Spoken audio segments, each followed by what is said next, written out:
Magandang umaga sa iyo kapatid. Kamusta ka ngayon? Ops, teka lang ha. Nais ko lang ibahagi sa iyo ang salitang pagbabago.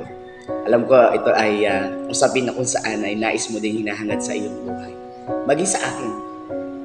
Pero may mga time tayo sa buhay natin ang hirap baguhin ng ating sarili. Sapagkat tayo po ay likas na makasalanan.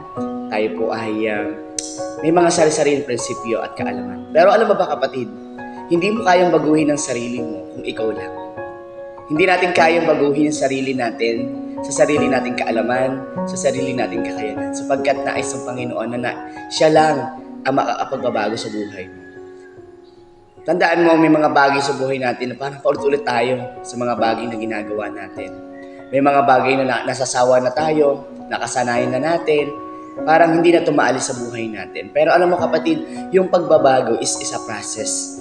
Proseso po yan, hindi po yan instant noodles sa kapag kinain mo ay pwede mo na, pag nilagyan mo ng tubig mainit ay pwede mo nang kainin.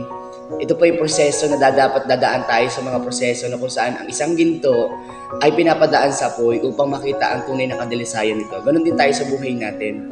Ang proseso po na ibinibigay sa atin ng Panginoon ay testing sa buhay, pagsubok.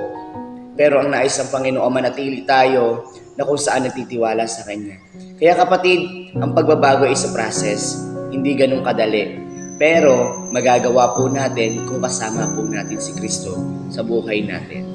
Tandaan mo sa umagang ito, ano man ang dinidil ni Lord sa buhay mo, ano man yung gusto mo mabago sa buhay mo, mababago lang yon kung si Kristo ang nasa puso.